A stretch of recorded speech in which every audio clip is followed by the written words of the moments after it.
The 7th installment in the Mission Impossible franchise, Dead Reckoning Part 1, is finally opening in theaters globally, and thanks to Paramount Pictures Australia, I had the chance to check the movie out a few days early. Here are my thoughts.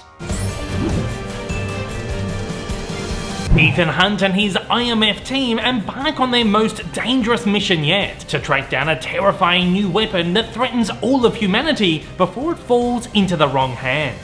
The Mission Impossible franchise is one that just kind of seems never-ending. What I think is the most impressive thing about this series of films is that it really has been continuous for the best part of 30 years. It's been 27 years since the first movie came out. I was like 5 years old. You think of stuff like Star Wars as like a decade between trilogies, or even Indiana Jones. Like recently we had the first movie in like 15 years. It was like 15 years between the last two installments as well. Mission Impossible just kind of feels like it has always been there. The biggest gap between movies is like 5 or 6 years. In fact, I think there was a bigger gap between Fallout and Dead Reckoning Part 1 than there was between Mission Impossible 3 and Ghost Protocol, which was supposed to be like the reboot, the revival of the series. When I think of Mission Impossible, I think of like the original trilogy and then everything else that's kind of come after it. But the longer we've kind of gone down the line with this franchise, I mean, time is just feeling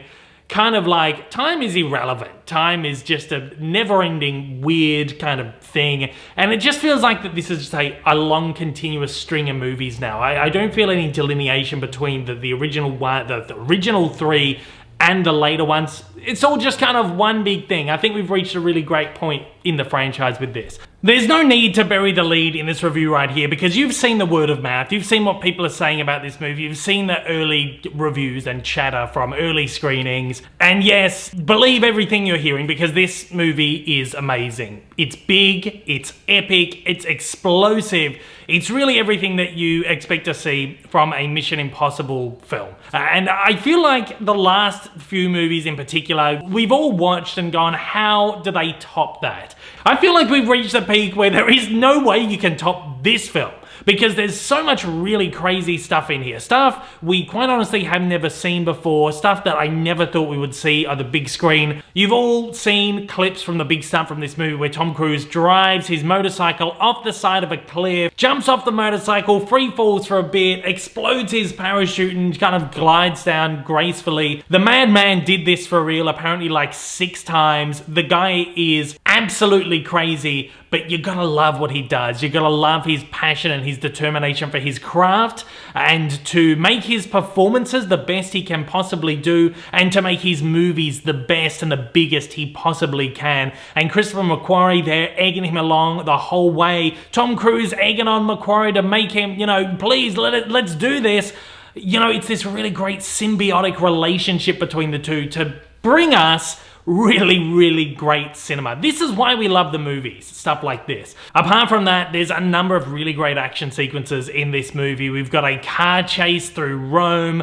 We've got this kind of chase on foot through Venice. We have got this crazy sequence on a train. This movie just kind of goes crazy in all different directions. But the great thing is, this is all strung together with a really great narrative. The story here is fantastic, and the character arc that Ethan Hunt goes through in this movie is really great as well. This is Ethan Hunt finally facing up against a foe that he never has before, and that's technology. The AI is the villain of this movie. He's essentially going up against this kind of rogue algorithm that is making all the decisions for the kind of flesh and bone bad guys in the movie at every step of the way. I think it's such a really cool slant on that idea, and it kind of takes this movie into a more fantastical realm, particularly in comparison to what I would call the later Mission Impossible movies. Number 2 and number 3 had a tendency to be a little bit goofy, a bit over the top, very 90s, very early 2000s, a little bit fantastical, just very, as I said, very goofy. This movie kind of leans into that angle of the franchise for the first time, I think, since then, since the early 2000s. But it never does it in kind of a really kind of on-the-nose way, or just kind of a cheesy way. It does it in the more grounded way that we're used to seeing the newer films presented, I think. Again, compared to Ghost Protocol and Fallout and Rogue Nation, it does feel a little bit more heightened, but I think I love it for that factor because it almost feels maybe a little bit more James Bond. The gadgets here are a little bit more fantastical, but they also seem a little bit more sophisticated. The technology that's brought into the movie, on the surface, it kind of sounds like it's maybe out of place, but they make it work just so well. I think this movie just does everything. It balances everything really, really well. And again, going back to those action sequences, this movie ends on this huge explosive, what must be like a 45-minute sequence at the end of the film. One of the greatest things I've ever seen in an action movie ever. This will go down as one of the great action films of all time. Performances in here are great. Again, Tom Cruise just delivers the absolute best of the best of the best. He keeps topping himself every step of the way, which is amazing. We've got newcomers like Hayley Atwell and Pom Klementieff in here as well, and they are both great. Hayley Atwell in particular just really steals every single scene she is in. She's amazing, and this is the kind of female action hero that we want to see on the big screen, and she's so fun, and I feel like this movie does so much more with her than the Marvel Cinematic Universe ever did with her in 10 years. Even though she had her own show, it was very television, very watered down. This movie right here gives her the role that I wanted to see Peggy Carter take in those Marvel movies this whole time. Hayley Atwell has finally found her footing, found her place, and I would love to see her do so many more roles like this. But at the end of the day, this is a great movie. It's got everything that you want from Mission Impossible, the big spectacle, the explosive stuff that you want to see on a big screen. You want to go to the cinema and see this, but it's got a great story as well. It's hard for me to kind of say where I would place this in like maybe a ranking of Mission Impossible movies, only because this is part one, and it very much does feel like, I mean, it feels like a self-contained movie. They've done a really good job at making it a self-contained film.